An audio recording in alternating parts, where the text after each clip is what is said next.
सर्वेभ्यः नमो नमः। आप सभी का स्वागत है आज के इस वीडियो में। बच्चों, आज हम कक्षा 10 विषय संस्कृत के प्रथमः पाठः शुचि पर्यावरणम के भाग 3 को शुरू करेंगे। भाग 1 और भाग 2 में हमने इस पाठ को पूरा किया। मुख्यतः शुचि पर्यावरणम नामक पाठ में कवि द्वारा पर्यावरण में वाहनों के और नगरों के नष्ट होने के कारण, वाहनों के बढ़ने और वनों के नष्ट होने के कारण जो प्रदूषण उत्पन्न हो रहा है उससे निपटने के लिए उपाय बताए गए हैं और इस पर चिंता भी हरिदत्त शर्मा जी ने जताई है। आज हम भाग 3 में शुचि पर्यावरणम पाठ के जो पीछे के अभ्यास प्रश्न हैं उन पर चर्चा करेंगे, उनका हल देखेंगे। तो आइए प्रारंभ करते हैं अभ्यास प्रश्न के प्रथम प्रश्न से। पहला प्रश्न है, एक पदेन उत्तरम लिखत, यानी एक पद में उत्तर लिखना है, एक शब्द में उत्तर लिखना है कि अत्र जीवितम कीदृशम जातम। अत्र यानी यहाँ, जीवितम यानी जीवन, कीदृशम यानी कैसा, जातम यानी जाता है। यहाँ जीवन कैसा जा रहा है, तो यहाँ पर जीवन कैसा है, कठिन है। यहाँ पर जीवन कैसा है, कठिन है, दुर्वहम। अत्र जीवितम दुर्वहम जातम। अनिशम महानगर मध्ये किम प्रचलति। अनिशम यानी दिन रात, अनिशम मतलब दिन रात, महानगर मध्ये यानी महानगरों में, किम प्रचलति क्या चलता है, तो क्या चलता है, कालायस चक्रम। क्या चलता है, कालायस चक्रम मतलब वाहन चलते हैं। कुतिस्त वस्तु मिश्रितम किमस्ति। कुतिस्त वस्तु मिश्रितम यानी मिलावट वाली क्या वस्तु हैं, वो कौन सी वस्तुएं जिनमें मिलावट हो गई है, खाने की जो वस्तुएं हैं उनमें। तो भक्षयम, भक्षयम मतलब खाने की वस्तुएं। कुतिस्त वस्तु मिश्रितम भक्षयम अस्ति। अहम कस्मै जीवनम कामये, मैं किस जीवन की कामना करता हूं। अहम कस्मै, कस्मै मतलब किसके लिए जीवन की कामना करता हूं। हरिदत्त शर्मा बोलते हैं ना लास्ट वाली लाइन में, मानवाय जीवनम कामये नो जीवन मरणम। आया याद, मानवाय जीवनम कामये, मैं किसके लिए जीने की इच्छा करता हूं, मानव के लिए जीने की इच्छा करता हूं। किसके लिए, मानव के लिए। तो मानवाय, अहम मानवाय जीवनम कामये। केशाम माला रमणीया, कैसी माला रमणीय है, रमणीय मतलब अच्छी लगती है, वो माला अच्छी लगती है जो हरित तरुणाम ललित लतानाम माला रमणीया। अगर आपने मेरे साथ अच्छी तरह से पढ़ाई की है तो आपको एक एक पंक्ति याद होगी। तो हरित तरुणाम ललित लतानाम, हरे हरे पेड़ और उन पर जो लताएं हैं, उनकी जो ब्रांचेस है, टहनियां है, वह बहुत ही अच्छी लगती हैं, रमणीय लगती हैं। आइए आगे बढ़ते हैं। जो दूसरा प्रश्न है, अधोलिखितानाम प्रश्नानाम उत्तराणि संस्कृत भाषया लिखत। नीचे दिए गए प्रश्नों के उत्तर हमें संस्कृत भाषा में लिखने हैं। तो पहला प्रश्न है, कवि ही किमर्थम प्रकृतेः शरणम इच्छति। कवि किस लिए प्रकृति की शरण में जाना चाहता है, किमर्थम किस लिए, क्योंकि महानगर का जो वातावरण है वो बड़ा ही दूषित हो गया है, दुर्वहम हो गया है, मलिन हो गया है, इसलिए वह कहाँ जाना चाहता है, कवि कहाँ जाना चाहते हैं, प्रकृति की शरण में जाना चाहते हैं। अब यहाँ जो आपको उत्तर लिखना है ना, वो एक पद में नहीं लिखना, वह आपको पूरा पूरा लिखना है। किस तरीके से, जैसे यहाँ लिख रखा है, नगरेषु जीवनम दुर्वहम जातम, नगरों का जीवन कठिन हो गया है। अतः कवि ही प्रकृतेः शरणम इच्छति, इसलिए कवि प्रकृति की शरण में जाना चाहता है। कस्मात् कारणात् महानगरेषु संस्मरणम कठिनम वर्तते। कस्मात् कारणात् यानी किस कारण से महानगरेषु महानगरों में समस्मरणम यानी घूमना या चलना कठिनम वर्तते कठिन हो गया है। किस कारण? क्योंकि बहुत सारे वाहन आ चुके हैं, बहुत सारे वाहनों की अनंत पंक्तियां लग चुकी है, जिससे चलना भी दूभर हो गया है। तो महानगरेषु यानी महानगर में वाहनाना वाहनों की अनंताः यानी अनंत पंक्तयाः धावन्ति पंक्तियां धावन्ति यानी भागती हैं। अस्मात् कारणात् इस कारण से तत्र यानी वहां समस्मरणम कठिनम वर्तते चलना भी कठिन हो गया है। अस्माकं पर्यावरणे किम किम दूषितम अस्ति हमारे पर्यावरण में क्या क्या दूषित हुआ है। तो कवि अस्मात् पर्यावरणे वायुमंडलम सबसे पहले वायुमंडल, दूसरा जलम, तीसरा धरातलम और चौथा भक्षयम च सर्वम दूषितम अस्ति। वायुमंडल दूषित हो गया, जलम यानी पानी दूषित हो गया, धरातलम यानी ये जो भूमि है वह दूषित हो गई और भक्षयम भक्षयम का मतलब क्या होता है? खाने की वस्तुएं भी दूषित हो गई। आगे है कवि ही कुत्र संचरणम कर्तुम इच्छति। कवि कहाँ घूमना चाहता है? कहाँ घूमना चाहता है? कवि वनों में घूमना चाहता है। तो कवि ही नगरात दूरम यानी कवि नगर से दूर एकांत कांतारे यानी एकांत वन में संचरणम कर्तुम इच्छति घूमना चाहता है। स्वस्थ जीवनाय यानी स्वस्थ जीवन के लिए कीदृशे यानी कैसा वातावरणे वातावरण भ्रमणीयम कैसा वातावरण में घूमना चाहिए। स्वस्थ जीवन के लिए कैसे वातावरण में घूमना चाहिए? तो स्वस्थ जीवन के लिए स्वस्थ जीवनाय खगकुल कलरव गूंजित वन देशम वातावरणे भ्रमणीयम कैसे वातावरण में घूमना चाहिए? जहां पर खगकुल कलरव हो।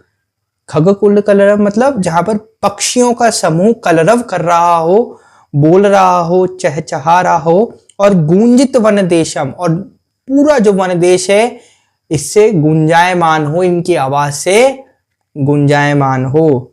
ऐसे वातावरण में हमारे को भ्रमण करना चाहिए यदि हमारे को स्वस्थ जीवन चाहिए तो। अंतिम पद्यांशे कवेः का कामना अस्ति। अंतिम पद्यांश में कवि की क्या कामना है?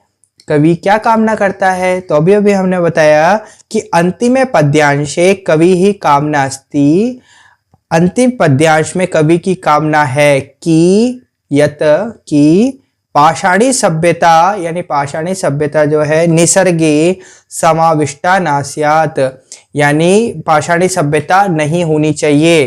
पत्थरों की चीजें नहीं दिखनी चाहिए हर जगह, कुछ प्रकृति भी होनी चाहिए। मानवाय जीवनम कामय जीवन मरणम न मानव के लिए जीवन की कामना कर रहा हूं, मरने की नहीं। तो ये हो गया यहाँ पर दूसरा प्रश्न। तीसरा प्रश्न है संधि विच्छेदम कुरुत। संधि करनी है और संधि विच्छेद भी करना है। तो पहला प्रश्न है प्रकृति ही धन रिक्त बराबर प्रकृति रेव। तो इसका उत्तर मैं अभी तो डायरेक्ट बता रहा हूं, लेकिन इसको हम क्या करेंगे, डीप पढ़ेंगे। जब हम संधि का एक अलग से टॉपिक लेंगे ना, तब आराम से इसके एक एक को खोलेंगे और समझेंगे। अभी तो आप इसके उत्तर देख लीजिए कि प्रकृति ही धन एव मिलकर प्रकृति रेव बनाते हैं। स्यात् धन न धन एव तो बना स्यानैव। ही धन अनंताः बना हन्यन्ताः। बहि धन अंतः धन जगति तो बहिरंतर जगति। अस्मात् धन नगरात् तो अस्मान नगराद नगरात। सम धन चरणम तो समचरणम। धूमम धन मुंचति धूमम मुंचति। तो आप इसको एक बार देख लीजिए, इसका स्क्रीनशॉट खींच लीजिए। आइए आगे बढ़ते हैं और जो चौथा प्रश्न है वह है अधोलिखितानाम अव्ययानाम सहायतया रिक्त स्थानानि पूरयत। यानी निम्नलिखित ये जो अव्यय पद आपको दे रखे हैं इनकी सहायता से आपको ये भरना है। अव्यय पद क्या होते हैं? अव्यय पद वह होते हैं, वह शब्द जिन पर लिंग काल वचन का कोई प्रभाव ना पड़ता हो, वह अव्यय शब्द होते हैं। जैसे हिंदी में अव्यय शब्द होते हैं यहाँ, वहाँ, हर जगह, हमेशा। ये लड़के के लिए भी हमेशा यूज होगा, लड़की के लिए भी वही यूज होगा, वर्तमान काल के लिए भी वही होगा, भूतकाल के लिए भी वही शब्द होंगे। जैसे यहाँ लड़का पढ़ता है, यहाँ लड़की पढ़ती है, तो दोनों में यहाँ शब्द जो है वह क्या है? अव्यय है, और ये सेम रहता है। तो वैसे संस्कृत में भी होते हैं, जैसे भृशम मतलब होता है अत्यधिक, यत्र मतलब जहाँ, यत्र मतलब जहाँ, तत्र मतलब वहाँ, अत्र मतलब यहाँ, अपि मतलब भी, एव मतलब ही, सदा यानी हमेशा, बहि मतलब बाहर। तो इदानीं वायुमंडलम रिक्त प्रदूषित मस्ति, तो इसके उत्तर हो जाएंगे इदानीं वायुमंडलम वृषम प्रदूषित मस्ति। यहाँ वायुमंडल अत्यधिक दूषित हो गया है। रिक्त जीवनम दुर्वहम अस्ति, रिक्त जीवनम कठिन हो गया है। कहाँ? अत्र, तो अत्र जीवनम दुर्वहम अस्ति। प्राकृतिक वातावरण क्षणम संचरणम अपि लाभदायकम भवति, यानी प्राकृतिक वातावरण में क्षण मात्र के लिए संचरण करना भी लाभदायक है। तो भी, तो अपि। पर्यावरण से संरक्षणम एवं प्रकृति है आराधना, पर्यावरण की रक्षा करना ही प्रकृति की पूजा करना है, या प्रकृति को पूजना है। सदा समय से सदुपयोग करणीयः, हमेशा समय का सदुपयोग करना चाहिए। जहाँ भी हमारे को समय मिले तो उसको व्यर्थ फोन देखना, रील देखना, तमाम प्रकार की बातों में, फालतू बातों में लगना, इन चीज़ों में छोड़कर सदुपयोग करना चाहिए। भूकंपित समय रिक्त गमनमेव उचितम भवति, यानी भूकंप के समय हमारे को बाहर जाना उचित होता है। यत्र हरितिमा, जहाँ हरितिमा होती है यानी हरे भरे वृक्ष होते हैं या हरा भरा वातावरण होता है, तत्र शुचि पर्यावरणम, वहाँ शुद्ध पर्यावरण होता है। आ रहा है समझ में? अब आइए बात करते हैं पांचवें प्रश्न की। तो अधोलिखिता नाम पदानाम पर्याय पदम लिखत, आपको क्या लिखने हैं? पर्याय पदम लिखने हैं, यानी पर्यायवाची लिखने हैं। तो सलीलम, सलीलम मतलब क्या होता है? जल, तो हो गया सलीलम का जलम। आम्रमम, आम्रमम मतलब होता है आम, तो इसको दूसरी भाषा में या इसका दूसरा शब्द क्या हो सकता है? रसालम।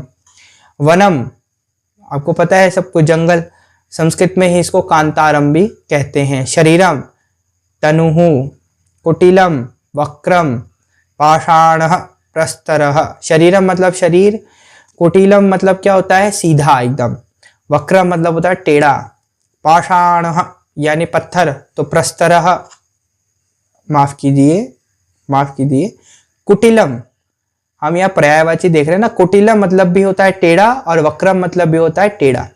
पाषाण मतलब पत्थर, प्रस्तर भी मतलब होता है पत्थर। आइए आगे बढ़ते हैं।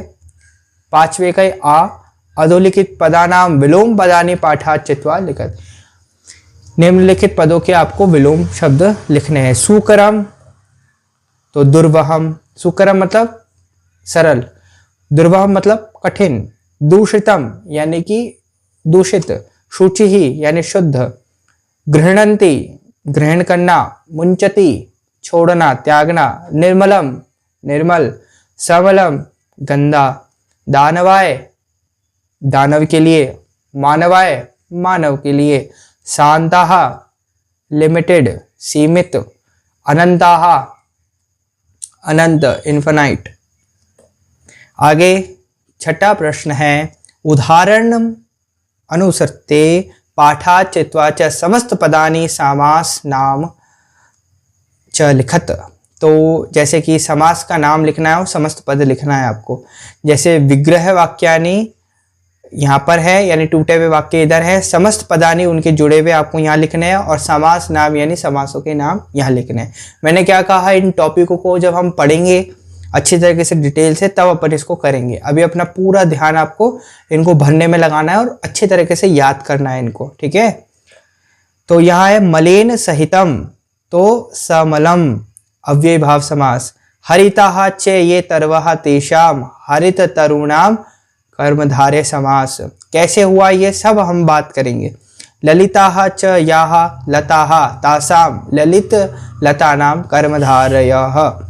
नवमालिका नवमालिका कर्मधारयः।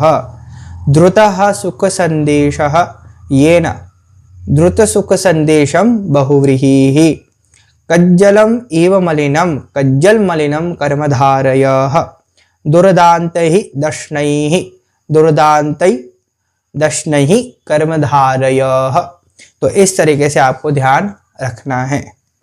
आगे अंतिम प्रश्न है, रेखांकित पद्माधृते प्रश्न निर्माणम कुरुत। प्रश्न निर्माण करना है केवल किसका, जिस पर रेखांकित पद जो है, जिस पर रेखा अंकित है। जैसे शक्तियानाम कज्जल मलिनम धूमम मुंचति। शक्तियानाम मैंने आपको बताया था मोटर गाड़ियां कज्जल मलिनम काला काजल सा मलिन धुआं छोड़ती हैं। तो शक्तियानाम मोटर गाड़ियां कैसा धुआं छोड़ती हैं, तो कैसा, तो कैसे को संस्कृत में क्या कहते हैं, कीदृशम। क्या कहते हैं बच्चों, कीदृशम। आगे है उद्याने पक्षिणाम कलरवम चेतः प्रसादयति। उद्यान में पक्षी कलरवम यानी कलरव करते हैं। तो उद्यान में कौन कलरव करते हैं, तो केशाम। कौन यानी केशाम। पाषाणी सभ्यतायां लता तरुगुल्माः प्रस्तर तले पिष्टाः सन्ति। तो पाषाणी सभ्यता में लता तरु गुल्मा यानी जो पेड़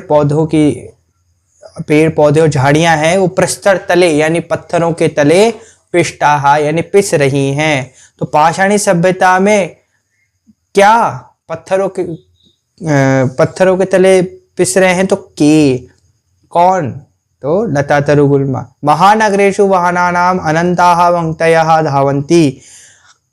महानगर में वाहनों की अनंत पंक्तियां भाग रही हैं। तो महानगर यानी कहाँ, तो कुत्र आ गया यहाँ पर महानगर के बाद।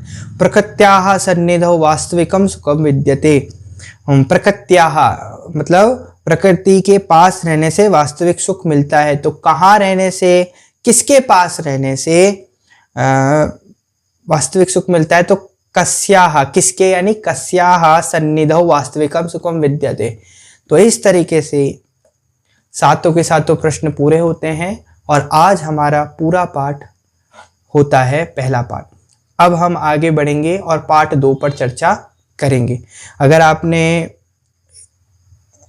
इसके भाग 1 और भाग 2 नहीं देखे हैं तो वह भी देख लीजिए और अपने सभी दोस्तों को शेयर कीजिए, उनको कहिए लाइक करें, सब्सक्राइब करें और आप भी लाइक करें और सब्सक्राइब करें और आगे बढ़ाएं अपने दोस्तों के साथ। आज की वीडियो लेक्चर में इतना ही। धन्यवाद।